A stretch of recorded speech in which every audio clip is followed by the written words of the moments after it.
শুরু হচ্ছে ডাইনি বুড়ির চর। তোমরা কেন এসেছো? কেন এসেছো এই অভিশপ্ত চরে? আমার শান্তি নষ্ট করতে এসেছো? এই মাটি রক্ত চায়, আরো রক্ত। আরো অনেককে যেমন টেনে নিয়েছি, ঠিক তেমন করে তোমাদের প্রাণ শক্তি শুষে নেব আমি, যেমন ওদের শুষেছি। এখান থেকে কেউ জীবিত পেরে না, কেউ না। তখন বিকেল গড়িয়ে সন্ধ্যা নেমেছে। চারদিক ঘন অন্ধকারে ঢাকা। থেকে থেকে মেঘের গুরু গম্ভীর ধ্বনি ছড়িয়ে পড়ছিল। ট্রাম এগিয়ে চলেছে তার আপন গতিতে। ট্রামের ভাঙা কাঁচের জানলা দিয়ে বৃষ্টির ছাঁট এসে লাগছে মুখে। আর এই ঝড়জল না থাকলে তো গল্পের আসরই জমবে না। ঠাকুরমশাইয়ের মতো মানুষ কি আর শুকনো ডাঙায় গল্প বলেন? এ তো সাক্ষাৎ ভূতের পরিবেশ। ভূতের পরিবেশ বলতে কি আর এমন ঝড়জলের মধ্যে যেতে হবে? মটলেনের ওই গলিটা এমনিতেই ভুতুড়ে, তার ওপর যদি বিদ্যুৎ চলে যায় তাহলে তো কথাই নেই। দূর, তুমি এখনো ছোটবেলার মতো ভীতু রয়ে গেলে কিশোরী। ঠাকুরমশাই থাকলে সব ভয় উবে যাবে। ট্রাম হঠাৎ ঝাঁকুনি দিয়ে থেমে গেল। মনে হয় এসে গেছি। ওই তো বাঁ দিকে গলির মুখ, মটলেন। আমরা এবার ট্রাম থেকে নেমে পড়লাম। ট্রাম থেকে নেমেই মুষলধারায় বৃষ্টি নামল। আর সেই মুষলধারে বৃষ্টিতে আমাদের পোশাক ভিজে একসা। বিদ্যুৎ চমকের আলোয় মটলেনের সংকীর্ণ গলিটা ক্ষণিকের জন্য স্পষ্ট হয়ে উঠল। চারিদিকে পুরনো জীর্ণ বাড়ি, স্যাঁতস্যাঁতে দেওয়াল আর নর্দমার চাপা গন্ধ। এমন পরিবেশে আমাদের দুজনের গা ছমছম করে উঠল। আমরা দুজন তখন সাবধানে কাদা জলে পা ফেলে ঠাকুরমশাইয়ের বাড়ির দিকে এগোলাম। গলির শেষ প্রান্তে বাড়িটা, যেখানে আলো আধারের এক অদ্ভুত মায়াজাল। পুরনো আমলের কাঠের দরজা, যার ওপর জং ধরা কড়া। আমি সেই কড়াটা নাড়লাম। কিছুক্ষণ পর দরজা খুলে দিল চারি। হাতে একটি ছোট কেরোসিনের লণ্ঠন, তার মুখে এক স্নিগ্ধ হাসি। কাকা বাবু, আপনারা তো একেবারে ভিজে গেছেন। আসুন আসুন, তাড়াতাড়ি ভেতরে আসুন। এ বাবা, কি কাণ্ড বলুন তো। জানেন কাকা বাবু, বাবা জানতেন আপনারা আসবেন, তাই তো ওনার মেজাজটা আজ বেশ খুশি। আপনারা আমার সাথে আসুন, বাবা আপনাদের জন্যই অপেক্ষা করছে। চারি আমাদের হাতের ইশারায় নিয়ে এলো ভেতর বাড়িতে। ঠাকুরমশাই ঘরের মাঝখানে একটি আসনে বসে আছেন, হাতে একটি চুরুট। তার মুখটা কেমন যেন নিবিষ্ট, যেন কোনো গভীর চিন্তায় মগ্ন। ঠাকুরমশাই আমাদের দেখে একটু হেসে বললেন, এইসব বিভূতি কিশোরী, ভাবছিলাম এই দুর্যোগের রাতে বুঝি আসবে না, তাহলে গল্প শোনা টানে আসতেই হলো। ঠাকুরমশাই একটি দীর্ঘশ্বাস নিলেন। ধোঁয়ার কুণ্ডলী তার চারপাশে পাকিয়ে উঠল। কাকা বাবু, আপনারা কথা বলুন, আমি আপনাদের জন্য চা জল খাবারের ব্যবস্থা করছি। এই বলে চারি হেঁসেলের দিকে চলে গেল। ঠাকুরমশাই এবার গড়গড়াটায় টান দিয়ে আমাদের উদ্দেশ্যে বললেন, আজ থেকে প্রায় 40 বছর আগের কথা। তখন আমি যুবক। এই শহরের কোনো স্থায়ী ঠিকানা ছিল না। তন্ত্র সাধনা আর আধ্যাত্মিক জ্ঞান অন্বেষণে আমি সারা বাংলার আনাচে কানাচে ঘুরে বেড়াতাম। সেবার আমার যাত্রা ছিল এক প্রত্যন্ত গ্রামে, যা সুন্দরবনের কোল ঘেঁষে এক বিশাল নদীর ধারে অবস্থিত। গ্রামটির নাম ছিল তেঁতুলিয়া। আর এই গ্রামের পাশেই ছিল এক কুখ্যাত চর, নাম তার বুড়ির চর। আমাদের এই কথোপকথনের সময় চারি আমাদের জন্য মুড়ি আর তেলে ভাজা সহযোগে 3 কাপ চা নিয়ে এলো বৈঠকখানায়। ঠাকুরমশাই সেই দিকে তাকিয়ে আমাদের বললেন, নাও, আগে তোমরা খেয়ে নাও, তারপর আমি আবার বলছি। খেতে খেতে আমি আর কিশোরী বললাম, নিন ঠাকুরমশাই, আবার শুরু হোক। আমার কথা শুনে ঠাকুরমশাই গড়গড়াটা নামিয়ে রেখে একটা দীর্ঘশ্বাস ফেলে আবার বলতে শুরু করলেন, বুড়ির চর নামটা শুনেই যেন এক রহস্য আর আতঙ্কের গন্ধ পাচ্ছ, তাই না? সে এক অদ্ভুত জায়গা, নদীর মাঝে জেগে ওঠা এক বিশাল বালুচর, যেখানে কোনো গাছপালা নেই, শুধু নুড়ি, পাথর আর কাঁটা ঝোপের জঙ্গল। দিনের বেলা তো জনশূন্য, আর রাতের বেলা তো আর কাউকে দেখাই যায় না। গ্রামবাসীদের কাছে বুড়ির চর ছিল অভিশপ্ত এক স্থান, এক নিষিদ্ধ ভূমি। আমি তখন তেঁতুলিয়া গ্রামে পৌঁছালাম। সেখানে আমার আশ্রয়দাতা ছিলেন গ্রামের এক বয়স্ক মাঝি, নাম তার গঙ্গাভূষণ মাঝি। তার বয়স 70-এর উপরে, কিন্তু তার চোখ দুটো ছিল অসম্ভব উজ্জ্বল, আর তার মুখ জুড়ে ছিল গভীর রেখা, যা তার দীর্ঘ জীবনের অভিজ্ঞতার সাক্ষী। গঙ্গাভূষণ মাঝি ছিলেন অত্যন্ত অভিজ্ঞ। নদীর প্রতিটি বাঁক, চরের প্রতিটি বিপদ তার নখদর্পণে ছিল। তার সঙ্গে কথা বলতে গিয়ে ধীরে ধীরে আমি এই বুড়ির চরের ভয়ঙ্কর রহস্যের কিনারা পেলাম। বাবা তারানাথ, আপনি যখন এসেছেন তখন সব কথাই আপনাকে খুলে বলি। এই বুড়ির চর এক অভিশপ্ত জায়গা। এর মাটি মানুষের রক্তে ভেজা। এখানে এক অশরীরী আত্মা ঘুরে বেড়ায়। দিনের বেলাতেও কেউ ওদিকে যায় না, আর রাতের বেলা তো প্রশ্নই ওঠে না। কি হয়েছে গঙ্গাভূষণ বাবু, এত ভয় কিসের? এখানে এক পিশাচী আত্মা আছে বাবা। সে মানুষের প্রাণ চায়। প্রতি পূর্ণিমার রাতে, বিশেষ করে ফাল্গুন মাসের পূর্ণিমায়, এক অদ্ভুত ঘটনা ঘটে। গ্রামের কোনো একজন লোক বুড়ির চরের দিকে চলে যায়। তাকে আর খুঁজে পাওয়া যায় না। তার মৃতদেহও মেলে না।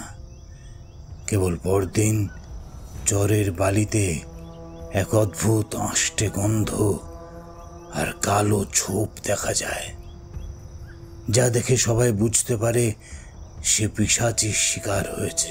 পিশাচী আত্মা, কালো ছোপ? সেই কালো ছোপ কোনো সাধারণ দাগ নয়, তাতে এক ভয়াল পচনশীল গন্ধ থাকত, আর তার মধ্যে এক অদ্ভুত অশুভ শক্তি অনুভব করা যেত। তা শুনেই আমি বুঝতে পারছিলাম এ কোনো সাধারণ ঘটনা নয়। এর পেছনে গভীর কোনো অশুভ শক্তির হাত আছে। এরপর গঙ্গাভূষণ আমাকে এক অদ্ভুত পুরনো কাহিনী শুনিয়েছিল। আমি তোমাদের ওর জবনিতেই সেই কাহিনী বলছি। বহু বছর আগে, প্রায় 300 বছর হবে, এই চরের কাছেই একটি ছোট্ট গ্রাম ছিল।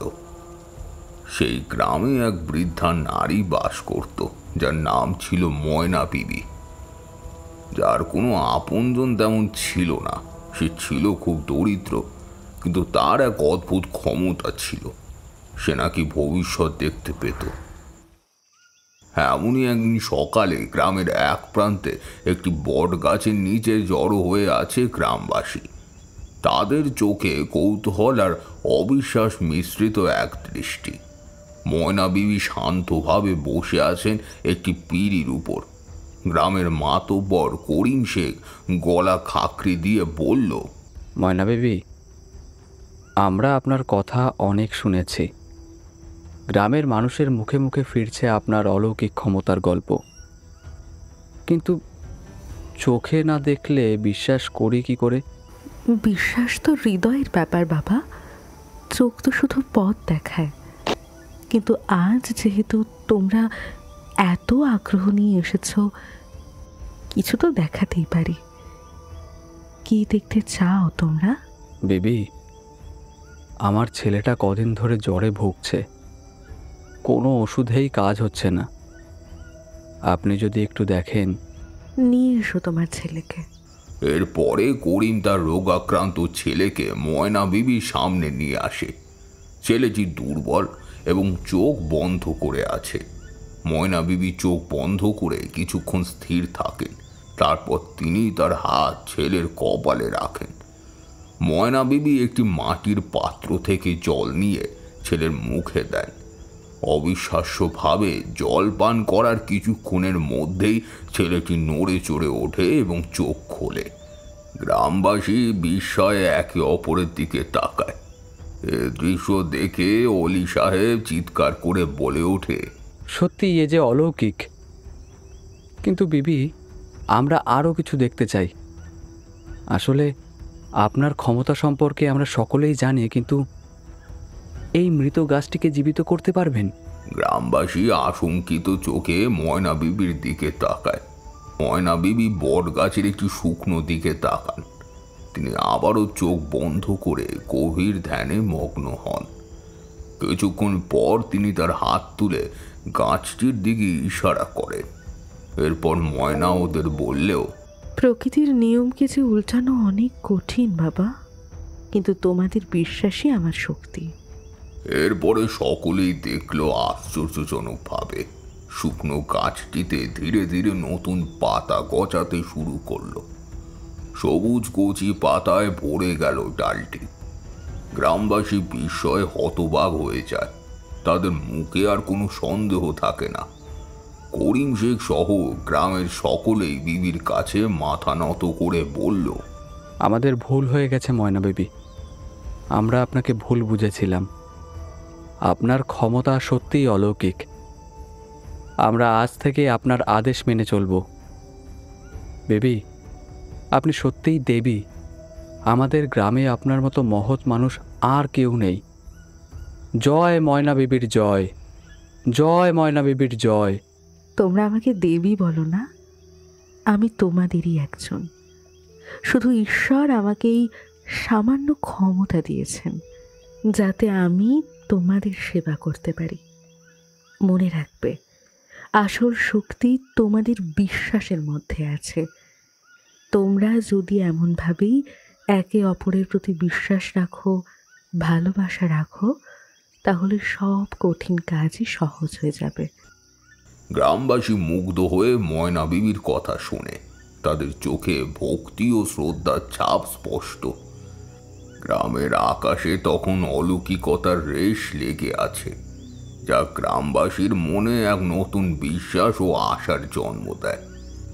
গ্রামের আঁকা বাঁকা মেঠো পথ ধরে চলেছে ময়না বিবি। বয়সের ভারে শরীর নুয়ে এলেও তার চোখের দৃষ্টি তীক্ষ্ণ। সম্প্রতি গ্রামে তার ভবিষ্যৎ বলার ক্ষমতা নিয়ে গুঞ্জন শুরু হয়েছে।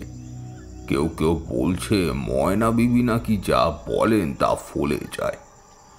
প্রথমে মানুষ হাসাহাসি করলেও ধীরে ধীরে তাদের মনে ভয় বাসা বাঁধতে শুরু করে। এক সন্ধ্যায় গ্রামের বটতলার পঞ্চায়েতের পর বেশ কয়েকজন গ্রামবাসী জড়ো হয়েছে। তাদের আলোচনার বিষয় একটাই, ময়না বিবি। আশ্চর্য ক্ষমতা নিখোঁজ ছাগলের হদিশ বলে দেওয়া, তার সাথে কার জমিতে কিরকম ফসল হবে সেটাও বলে দেওয়া, কার জমিতে ফসল মরক লাগবে সেটাও বলে দেওয়া, এমনকি মৃত মানুষ গাছে কেউ জীবিত করে তোলা। ওদের মধ্যে উপস্থিত গ্রামের প্রবীণ ব্যক্তি রহিম চাচা ওদের একটা দীর্ঘশ্বাস ফেলে বললেন, আমার কেমন ভয় লাগছে রে বাবা। এত ক্ষমতা কি স্বাভাবিক? লোকে তো বলা বলি করছে ময়না বিবি নাকি ডাইনি, নইলে এমন সব কাণ্ড ঘটাতে পারে। আলোচনা চলাকালীন পাশ দিয়ে যাচ্ছিলেন ময়না বিবি। গ্রামবাসীদের ফিস ফিস শব্দ, তাদের কৌতূহলী দৃষ্টি তার নজর এড়ায়নি। তিনি থেমে গেলেন। ওদের দিকে তাকিয়ে ময়না বিবি শান্ত গলায় বললেন, কি হয়েছে রে তোদের? এত ফিসফিস করছিস কেন? কিছু বলার থাকলে তা স্পষ্ট করেই বল না। গ্রামবাসীরা একটু অপ্রস্তুত হয়ে পড়ল। রহিম চাচা সাহস করে এগিয়ে এলেন। রহিম চাচা বিবিকে বললেন, আসলে ময়না বিবি, আমরা আপনার ক্ষমতা নিয়ে তো কথা বলছিলাম। আপনি নাকি মানুষের ভবিষ্যৎ দেখতে পান, যা বলেন তাই ঘটে। ময়না বিবি মৃদু হাসলেন। তার হাসি দেখে কারো কারো গা ছমছম করে উঠল। ভবিষ্যৎ দেখা কি এত সহজ রে রহিম? আমি শুধু ঈশ্বরকে ডাকি, আর তিনি যা দেখান আমি তাই বলি। এতে ভয় পাওয়ার কি আছে? ভয় পাবো না তো কি করব ময়না বিবি? আপনি এমন সব কথা বলেন যা কেউ জানে না। গত সপ্তাহে আমাদের জমির ফসল নষ্ট হবে বললেন, আর ঠিক তাই হলো। এ কেমন কথা? ফসলের জমিতে পোকা লাগলে নষ্ট তো হবেই রে কালু। আমি তো তাদের সাবধান করেছিলাম, সময় থাকতে কীটনাশক দিলে ফসল বাঁচত। আমার কথা শুনলে তো আর ডাইনি বলতিস না। গ্রামবাসীরা একে অপরের দিকে তাকাতে লাগলো। তাদের মধ্যে অবিশ্বাস আর ভয় এক মিশ্র অনুভূতি কাজ করছে। কেউ কেউ ময়না বিবির কথায় যুক্তি খুঁজে পেলেও অনেকেই তার অলৌকিক ক্ষমতা নিয়ে ভীত। তাদের মধ্যে ডাইনি সন্দেহের বীজ ক্রমশ বড় হচ্ছে।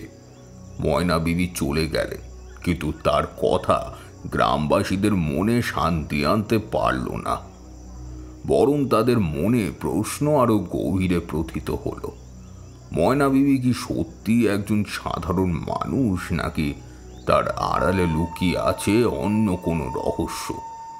তাদের মনে ভয় আর সন্দেহের কালো মেঘ আরো ঘনীভূত হতে লাগলো। সেই বছর গ্রামে এক ঘোর বিপদ নেমে এলো। একের পর এক শিশু জ্বরে আক্রান্ত হয়ে মারা যেতে লাগলো। গ্রামের মোড়ল বিপিন দাসের সদ্যজাত সন্তানটিও যখন মারা গেল, তখন গ্রামের গুণিন শম্ভুনাথ তার বিষাক্ত ফালি নিয়ে সামনে এলো। শম্ভুনাথ ছিল এক চতুর আর লোভী ব্যক্তি। তার চোখে পড়ল ময়না বিবি। সে গ্রামবাসীদের উত্তেজিত করতে শুরু করলো। গ্রামবাসীরা ভয়ে আর অজ্ঞতায় দিশেহারা হয়ে যায়। শম্ভুনাথের কথায় কান দিল। তাদের মনে ময়না বিবি যেন সাক্ষাৎ শয়তানের প্রতিমূর্তি হয়ে উঠল। সেটা ছিল এক বিষণ্ণ সন্ধ্যা। সূর্যের শেষ রশ্মিটুকুও যখন ম্যানগ্রোভের ফাঁক গলে হারিয়ে যাচ্ছিল, তখন আকাশটা ছিল ঘোর কালো মেঘে ঢাকা। চারিদিক থেকে ঝিঝি পোকার ডাক আর নিশাচর পাখির কর্কশ স্বর এক অদ্ভুত ভয়ের আবহ তৈরি করেছিল। গ্রামের পুরুষেরা হাতে লাঠি আর মশাল নিয়ে ময়না বিবির কুড়ে ঘরে গিয়ে ঢুকলো। ময়না বিবি তখন তার নিত্য পুজোর কাজ করে প্রদীপ জ্বালাচ্ছিল। ময়না বিবি ভয়ে আর বিস্ময়ে কাঁপছিল। সে বুঝতে পারছিল না তার অপরাধটা কি। সে প্রাণপণে চিৎকার করে উঠল, আমাকে ছেড়ে দাও, আমি ডাইনি নই, আমি কোনো দোষ করিনি, মেরো না, ছেড়ে দাও আমাকে। কিন্তু তার আর্তনাদ কারোর কানে গেল না। উন্মত্ত জনতা তাকে টেনে হিচড়ে নিয়ে চলল নদীর দিকে। নৌকো করে তাকে নিয়ে যাওয়া হলো নদীর ওপারে সেই জনমানবহীন চরে। সেই চরের নাম তখন বুড়ির চর হয়নি। নির্জন চরে নেমে আসতেই গ্রামবাসীরা শুরু করলো অকথ্য নির্যাতন। লাঠি দিয়ে এলো পাথারি মার, চুলের মুঠি ধরে টানাটানি। পৈশাচিকতার সব সীমা ছাড়িয়ে গেল তারা। ময়না বিবির শরীর থেকে রক্ত ঝরছিল, তার পোশাক ছিঁড়ে গিয়েছিল, আর তার আর্তনাদ বনের নিস্তব্ধতাকে চিরে দিয়েছিল। মৃত্যুর শেষ মুহূর্তে ময়না বিবির চোখ দুটো যেন জ্বলে উঠল এক অদ্ভুত লাল আভায়। সারা জীবনের অন্যায়, অপমান আর নির্মম মৃত্যুর যন্ত্রণা তার কণ্ঠে এনে দিল এক ভয়াবহ হীতল অভিশাপ। মৃত্যুকালে ক্ষীণ কিন্তু দৃঢ় কণ্ঠে ময়না বিবি কোনো মতে উঠে দাঁড়িয়ে গ্রামবাসীদের দিকে তর্জনী তুলে বলল, তোমরা আমাকে বিনা দোষে খুন করেছো। আমার কোনো অপরাধ ছিল না। এই মাটি, এই আকাশ, সুন্দরবনের ম্যানগ্রোভ, এই নির্জন চর আজ থেকে সাক্ষী থাকলো তোমাদের পৈশাচিকতার। আমার আত্মা কোনোদিন তোমাদের ক্ষমা করবে না। এই চরে যারা পা রাখবে তাদের জীবনে নেমে আসবে ঘোর অমঙ্গল। এই চর তোমাদের অভিশপ্ত হবে। আর তোমরা যারা আমাকে মারলে, তোমাদের গ্রাম, বংশ, কেউ কেউ শান্তিতে থাকবে না। বংশ পরম্পরায় তোমরা আমার এই অন্যায়ের ফল ভোগ করবে। আমার অভিশাপ তোমাদের পিছু ছাড়বেন না। সেদিন থেকে ওই চরের নাম হয়ে গেল বুড়ির চর। গ্রামবাসী ময়না বিবিকে বুড়ি ডাইনি বলতো, তাই তার মৃত্যু স্থানটিকে সেই নামেই পরিচিতি লাভ করলো। রাতের বেলা নাকি আজও এই চরে ময়না বিবির করুণ আর্তনাদ ভেসে আসে। যারা সাহসী হয়ে রাতের বেলা এই চরের কাছাকাছি যায়, তারা এক অদ্ভুত ভারী বাতাস অনুভব করে। এক অজানা ভয়ে তাদের গা ছমছম করে ওঠে। আর সেই গ্রাম, ময়না বিবির অভিশাপ নাকি সত্যি হয়েছিল। গ্রামের উপর একের পর এক বিপর্যয় নেমে আসতে শুরু করলো। ফসল নষ্ট হতে লাগলো, নদীতে মাছ ধরা পড়তে লাগলো না, শিশুরা অস্বাভাবিক রোগে আক্রান্ত হতে লাগলো, আর পরিবারের মধ্যে অশান্তি আর কলহ তো লেগেই থাকতো। প্রজন্মের পর প্রজন্ম ধরে তারা নাকি ময়না বিবির অভিশাপের ফল ভোগ করেছে। কেউ কেউ বলে সেই অভিশাপ আজও বুড়ির চরের বাতাসে ভেসে বেড়ায়, আর সুন্দরবনের নির্জনতা যেন সেই ভয়ঙ্কর আখ্যানকে আজ বয়ে নিয়ে চলেছে। এত অবধি বলে একটু থামলেন গঙ্গাভূষণ। কিন্তু আমার মন কিছুতেই শান্ত হতে পারল না, কারণ আমি নিজে তান্ত্রিক, কিন্তু কখনো কুসংস্কারকে প্রশ্রয় দিইনি। আমি বিশ্বাস করি সাধনার শক্তিতে। যদি কোনো সাধক বা সাধিকা নিজের সাধনার্জিত শক্তিকে জনগণের হিতার্থে ব্যবহার করে, তাহলে সেই সাধক বা সাধিকা মহাত্মা হয়ে ওঠে। কিন্তু অল্পজ্ঞ মানুষ যেমন বিজ্ঞানের পূজারীদেরকেও মানতে পারে না, ঠিক সেইভাবে সাধনার শক্তিকেও মানতে পারে না। তাই এদের কাছে এরা হয়ে ওঠে তথাকথিত ডাইনি, আর এক্ষেত্রেও তাই ঘটেছিল। আমি গঙ্গাভূষণকে জিজ্ঞেস করলাম, এই পিশাচী আত্মাকে আটকানোর কি কোনো উপায় নেই?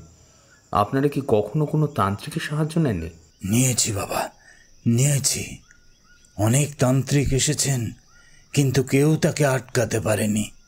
বরং তাদের অনেকেই ওই পিশাচির শিকার হয়েছে। তাদের মৃতদেহ চরের আশেপাশে পাওয়া গেছে। শরীর শুকিয়ে কাঠ হয়ে গিয়েছিল, যেন তাদের প্রাণ শক্তি শুষে নেওয়া হয়েছে। তাই এখন আর কেউ সাহস করে না। বাবা ঠাকুর, তুমি বোধ করি অনেক দূর থেকে আসছো, তাই বেশ ক্লান্ত হয়ে গেছো তুমি। আমি বলি কি, এখন এসব কথা থাক। তুমি বরং আজ আমার কুটিরেই আশ্রয় গ্রহণ করো।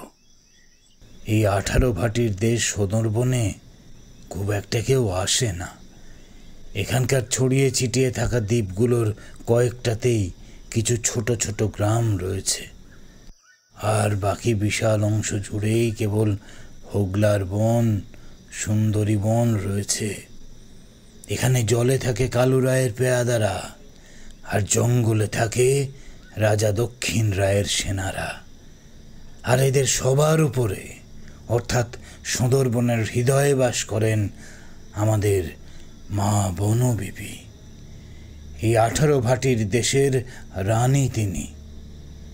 বাবা ঠাকুর, আর দেরি করো না, চটপট নদী থেকে নিয়ে আসো।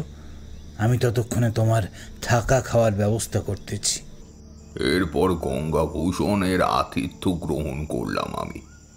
যথারীতি ওর বাড়িতেই আশ্রয় হলো আমার। কিন্তু বুড়ির চরের কথাটা আমি কিন্তু ব্যাখ্যা খুঁজে পেলাম না, আর তাই মনটা অস্থির রইল। যাই হোক, সেদিন দুপুরে খেতে খেতে আমি গঙ্গাভূষণকে বললাম, আমাকে আপনি একবার ওই বুড়ির চরটা একবার দেখাতে নিয়ে যাবেন। আসলে আপনার মুখে ওই বুড়ির চরের গল্পটা শুনে আমার মনে ওই চরটা দেখার একটা লোভ জন্মেছে।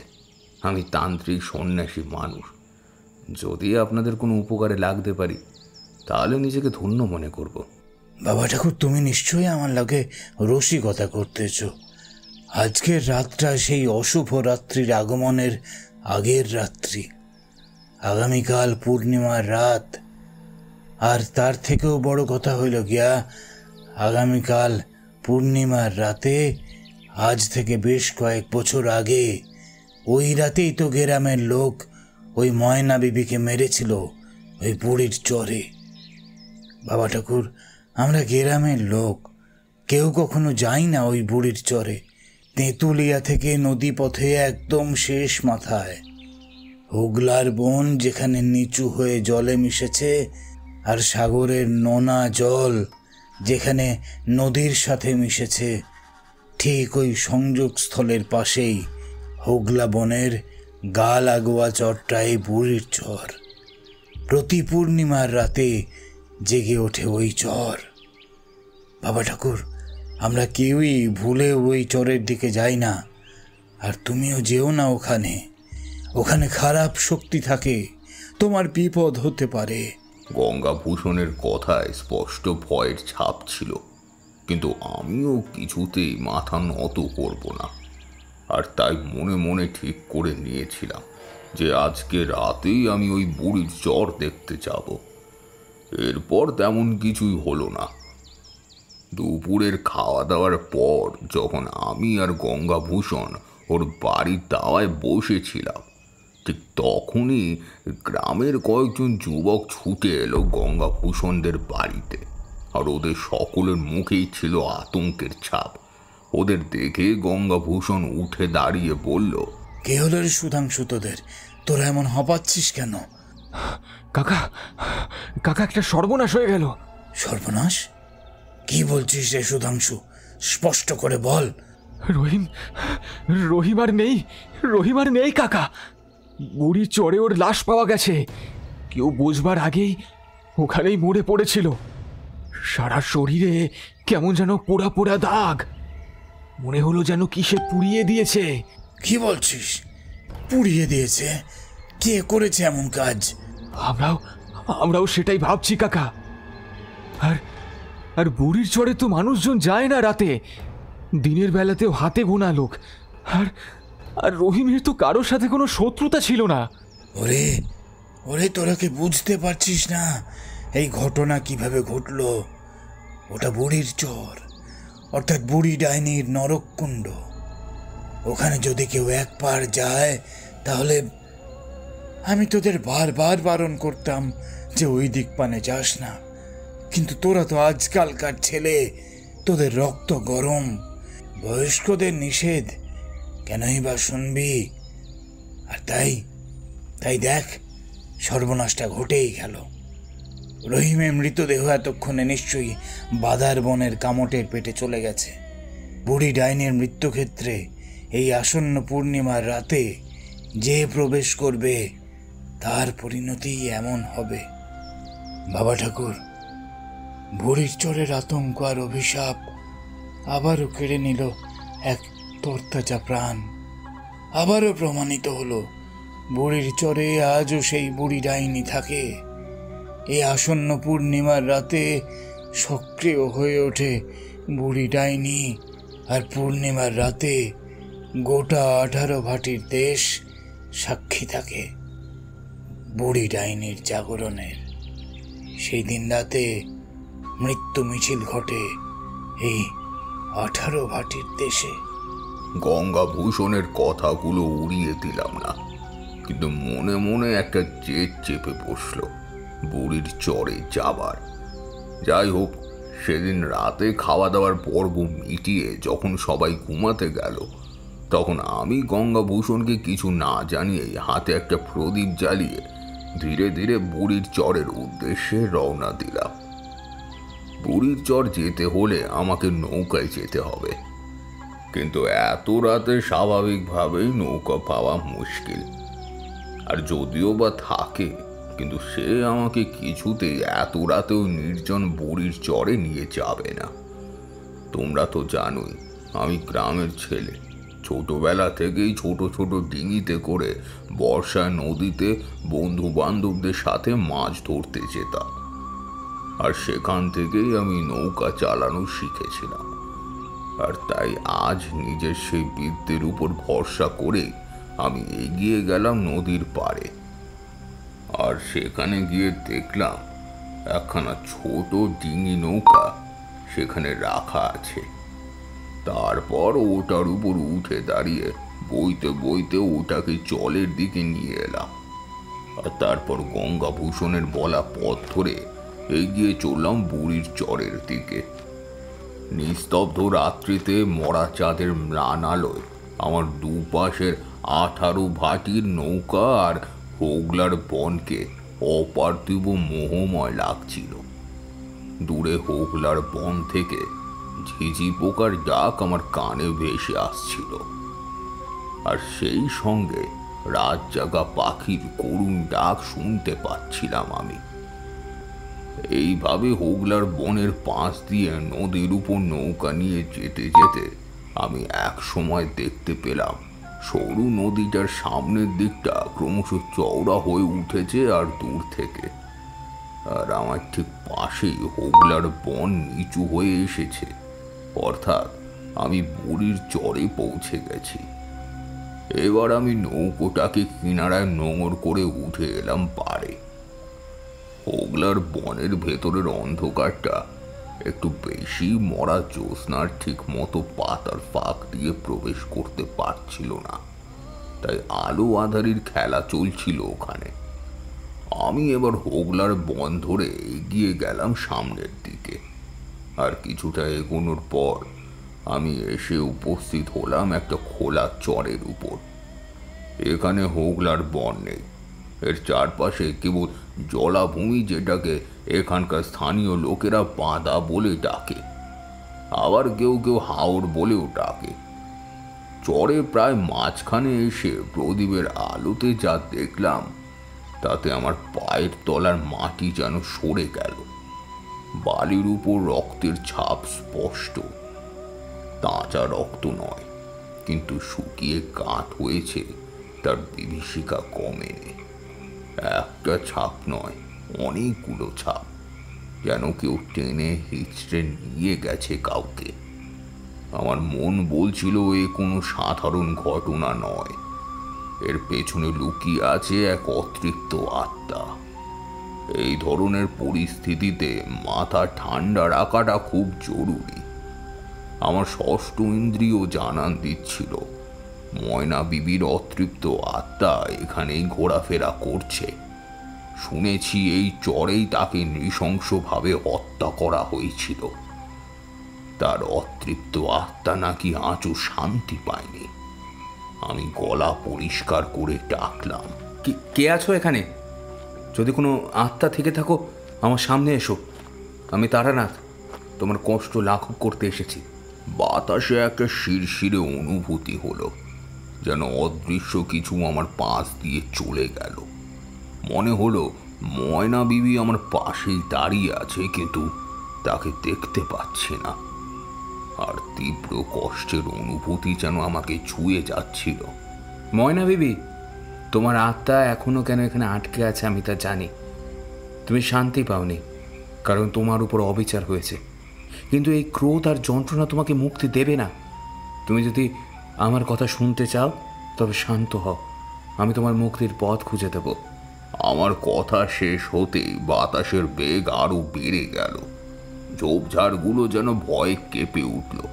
আমি অনুভব করলাম ময়না বিবির আত্মা হয়তো আমার কথায় বিশ্বাস স্থাপন করতে চাইছে, কিন্তু তার রাগ আর কষ্ট তাকে মুক্তি দিচ্ছে না।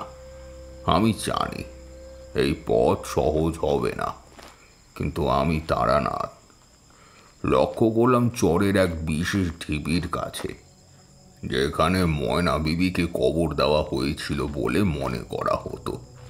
সেখানে এক অদ্ভুত শীতলতা বিরাজমান করছে এই গরমের দিনেও।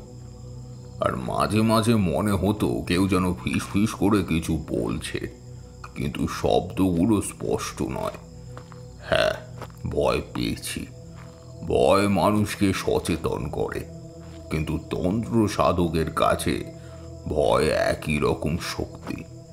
সেই ভয়কে জয় করে তবে এগিয়ে যেতে হয়।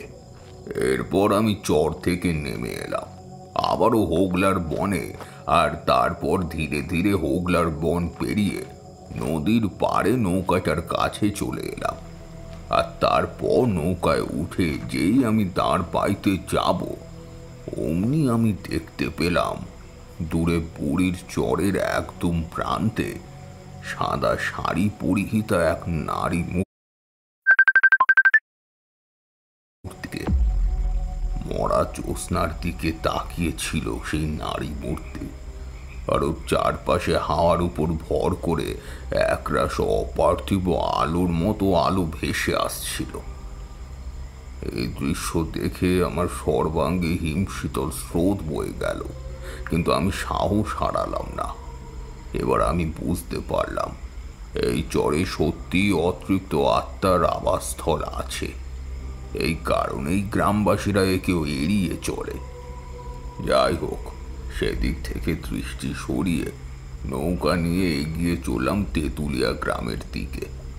ততক্ষণ পূর্ব দিকের আকাশ কিছুটা ফর্সা হয়ে এসেছে, আর কয়েকজন জেলে মাছ ধরার সরঞ্জাম নিয়ে তাদের নিজস্ব ডিঙি নৌকা নিয়ে মোহনার দিকে এগিয়ে চলেছে।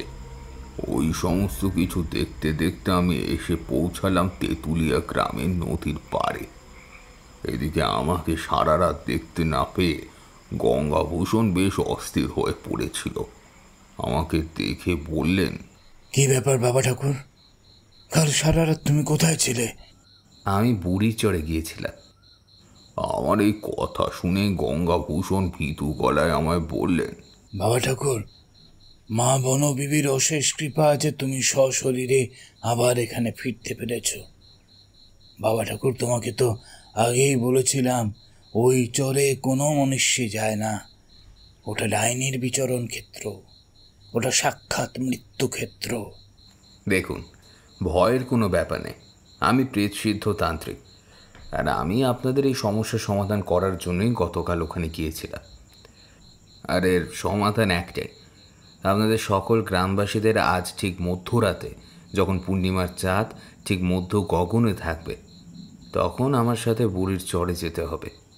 সেখানে আজ রাতে আমি সাধনায় বসব, আর সেই সাধনায় আমি ডেকে আনবো ওই ময়না বিবির অতৃপ্ত আত্মাকে। ময়না বিবির কাছে আপনাদের সকলকে ক্ষমা চাইতে হবে, আর যথাবিধি মতো ময়না বিবির শরীরের পরলৌকিক ক্রিয়া সম্পূর্ণ করতে হবে, আর তাহলেই আপনারা এই বিপদ থেকে রক্ষা পাবেন। এরপর সেদিন দুপুরে তেমন কিছু খেলাম না। যথারীতি এবার দুপুর গড়িয়ে বিকেল, আর বিকেল গড়িয়ে সন্ধ্যা নেমে এলো। 18 ভাটির দেশে সন্ধ্যার পর আমি নদী থেকে স্নান করে এসে নতুন রক্ত বস্ত্র পরিধান করলাম। গলায় পরলাম পদ্ম বীজের মালাটা, আর কপালে দিলাম রক্ত চন্দনের তিলক। এরপর ধীরে ধীরে সন্ধ্যের অন্ধকার রাতের অন্ধকারে পরিণত হলো, আর আকাশে গোল থালার মতো পূর্ণিমার চাঁদ দেখা দিল, আর তার জ্যোৎস্নায় ভেসে গেল গোটা 18 ভাটির দেশ সুন্দরবন।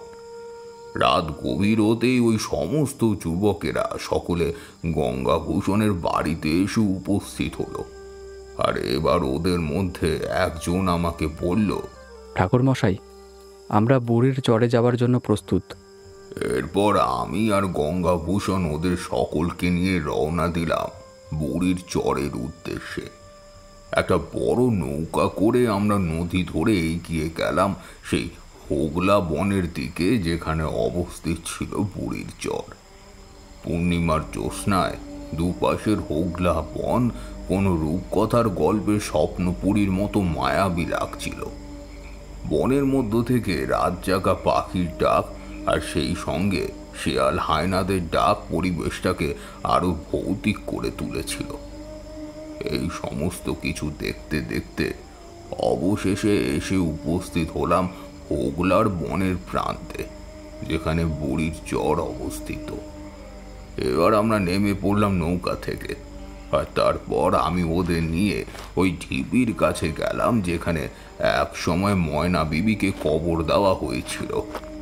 তোমরা সকলে বুড়ির চরের ঠিক প্রান্তভাগে একসাথে একে অপরের হাত ধরে বৃত্তাকারে দাঁড়িয়ে থাকো। আমি যতক্ষণ এখানে সাধনা করব, তোমরা কেউ বৃত্ত ভঙ্গ করবে না। এই বৃত্ত ভঙ্গ করলে কিন্তু মৃত্যু অবধারিত। এরপর আমি ওই ঢিবির কাছে গিয়ে আসনে বসলাম। আমি আমার সামনে একটা অগ্নিকুণ্ড জ্বালিয়ে দিলাম। আমার চারপাশে ছড়িয়ে আছে কিছু পুজোর উপকরণ, সিঁদুরের কৌটো, চন্দনের পাত্র এবং কয়েকটি রক্ত জবা ফুল। আমি এবার চোখ বন্ধ করে মন্ত্র পাঠ করে চললাম। বেশ কিছুক্ষণ এইভাবেই চলার পর হঠাৎ একটা শীতল হিমেল বাতাস বয়ে যায়। যজ্ঞের আগুন কেঁপে ওঠে, প্রায় নিভে যাওয়ার মতো উপক্রম। আমি বুঝতে পারলাম যে সে আসছে আমার কাছে। এরপর আমি সহ বাকি সকলকে শুনতে পেল নারী কণ্ঠের তীব্র চিৎকারের শব্দ। এরপর শোনা গেল সে নারী কণ্ঠের ডাক। তোমরা কেন এসেছো এই অভিশপ্ত চরে আমার শান্তি নষ্ট করতে? এই মাটি রক্ত চায়, আরো রক্ত। তোমাদের টেনে নেবো এই বালির ভিতরে, যেমন টেনে নিয়েছি আর অনেককে, ঠিক তেমন তোমাদের প্রাণ শক্তি শুষে নেব, যেমন শুষে নিয়েছি তাদের। এখান থেকে কেউ জীবিত বেরে না, কেউ না। তাকে শান্ত করা সহজ ছিল না।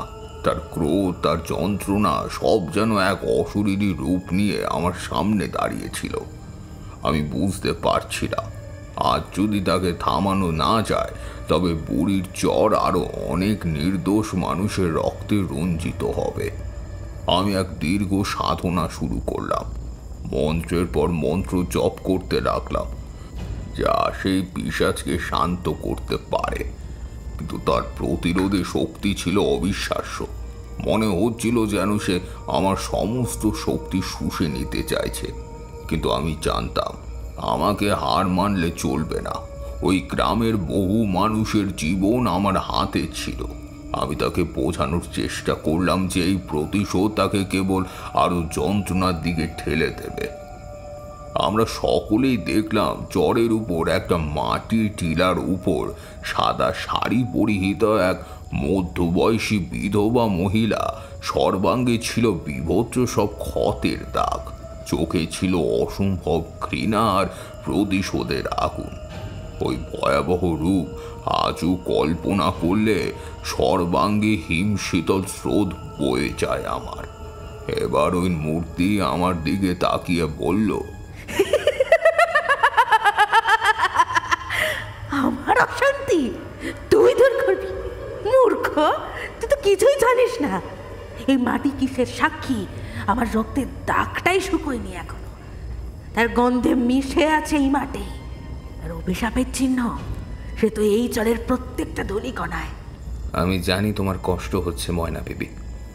তোমার সাথে চরম অন্যায় হয়েছিল, তোমার জীবন কেড়ে নেওয়া হয়েছিল নির্মমভাবে, কিন্তু তোমার আত্মা এভাবে প্রতিহিংসার আগুনে জ্বলে ছটফট করলে কখনো মুক্তি পাবে না।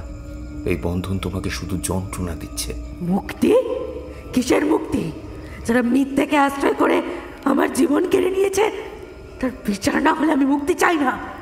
আমি শুধু প্রতিশোধ চাই। ওদের প্রতিটি নিঃশ্বাসে আমি আমার উপস্থিতি জানান দেব। প্রতিশোধ শান্তি দিতে পারে না ময়না।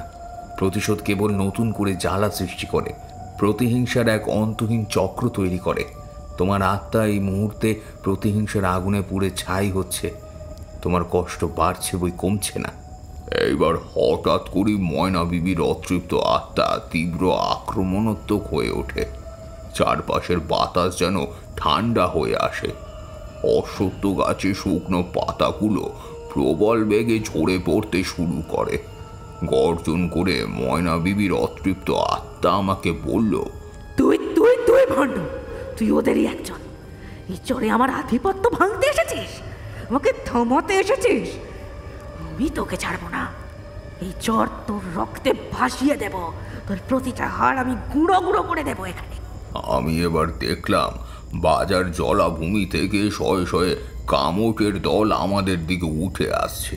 পূর্ণিমার মায়াবী জ্যোৎস্নায় ওদের ধারালো দাঁতগুলো চকচক করে উঠল। এই দৃশ্য দেখে গ্রামের যুবকেরা আতঙ্কে চিৎকার করে উঠল, কিন্তু আমি ভয় না পেয়ে তৃপ্ত কণ্ঠে মন্ত্রপাঠ পুনরায় শুরু করলাম। আর মন্ত্রের শক্তি যজ্ঞের আগুনে প্রতিফলিত হলো। আগুন আরো উজ্জ্বল হয়ে ওঠে। আমি এবার ওকে বললাম, তোমার ক্রোধ আমাকে স্পর্শ করতে পারবে না ময়না। আমি অশুভ শক্তির বিনাশকারী। তোমার এই জিদ, তোমার এই প্রতিহিংসা তোমার সবচেয়ে বড় শত্রু। এটি তোমাকে আবদ্ধ করে রেখেছে। যদি তুমি সত্যি মুক্তি চাও, অনন্ত শাস্তি না চাও, তাহলে আমার কথা শোনো। এই সংগ্রাম তোমার নিজের সাথে, আমার সাথে নয়। মিথ্যাবাদী! আমি কাউকে বিশ্বাস করি না। তোরা প্রত্যেকটা বিশ্বাসঘাতক।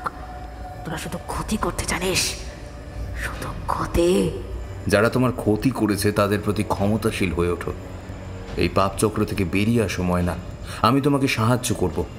তোমার আত্মা যেন শান্তিতে ঘুমাতে পারে চিরকালের জন্য, সে ব্যাপারে আমি মাথায় রাখবো। শুধু তোমার ভেতরে ক্রোধকে ত্যাগ করো। আমার কথায় সম্ভবত একটু নরম হলো ময়না বিবি। এবার ও হাতের ইশারা থামতে বলল ওই কামুটাগুলোকে, আর আশ্চর্যজনকভাবে কামুটার দল থেমে গেল। ময়না বিবি আমার দিকে তাকিয়ে বলল, ক্ষমা? ক্ষমা কি এত সহজ? যারা আমার সব কিছু কেড়ে নিয়েছে, আমার সম্মান, জীবন, তাদেরকে কি আমি ক্ষমা করতে পারবো? হ্যাঁ, পারবো? কঠিন, কঠিন ময়না, কিন্তু অসম্ভব নয়। এই ক্ষমতা তোমার জন্য, তাদের জন্য নয়। ক্ষমা তোমাকে এই কষ্টের শৃঙ্খল থেকে মুক্তি দেবে। একবার চেষ্টা করে দেখো। এই অন্ধ ক্রোধের আচ্ছন্নতা থেকে বেরিয়ে আসো।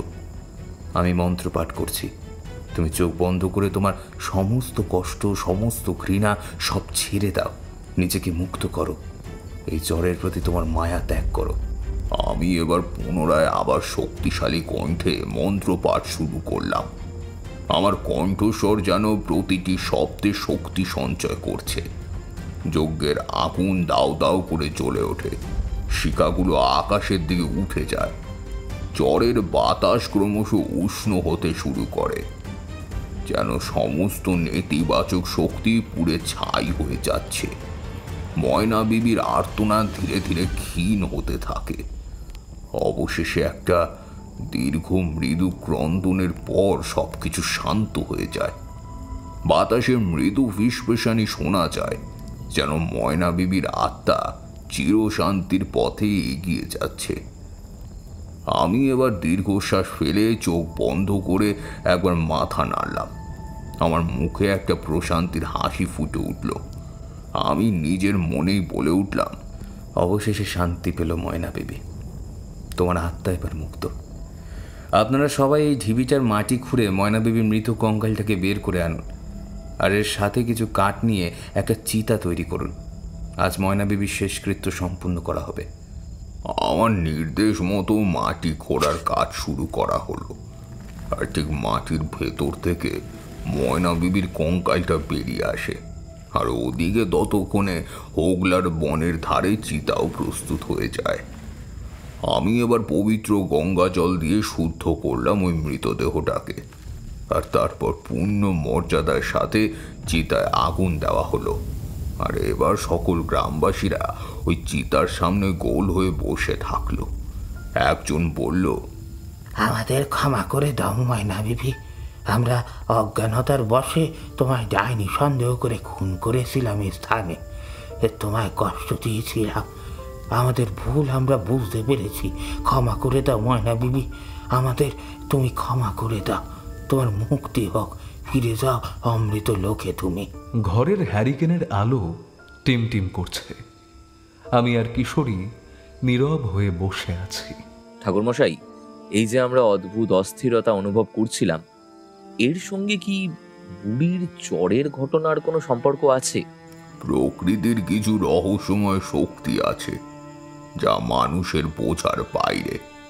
হয়তো বুড়ির জ্বরের সেই পুরনো অস্থিরতার ঢেউ আজ এই কাল বৈশাখীর রাতে তোমাদেরকেও ছুঁয়ে গিয়েছিল, কিন্তু এখন তো সব শান্ত। কাহিনীর মুক্তির প্রয়োজন ছিল, তা তোমাদের উপস্থিতিতেই ঘটল। এই পৃথিবীর অলিতে গলিতে এখনো অনেক অজ্ঞাত কাহিনী লুকিয়ে আছে, শুধু তোমাদের শোনার মতো কানের প্রয়োজন। ঠাকুরমশাইয়ের কাছ থেকে বিদায় নিয়ে বাড়ির পথে পা বাড়ালাম। বাইরের বাতাস এখন শীতল, স্নিগ্ধ। আমাদের মনে আর কোনো ভয় নেই, কেবল এক অদ্ভুত তৃপ্তি আর কৌতূহল। তারানাথের মতো একজন মানুষ যখন এই শহরে আছেন, তখন এমন রহস্যময় গল্পের অভাব হবে না।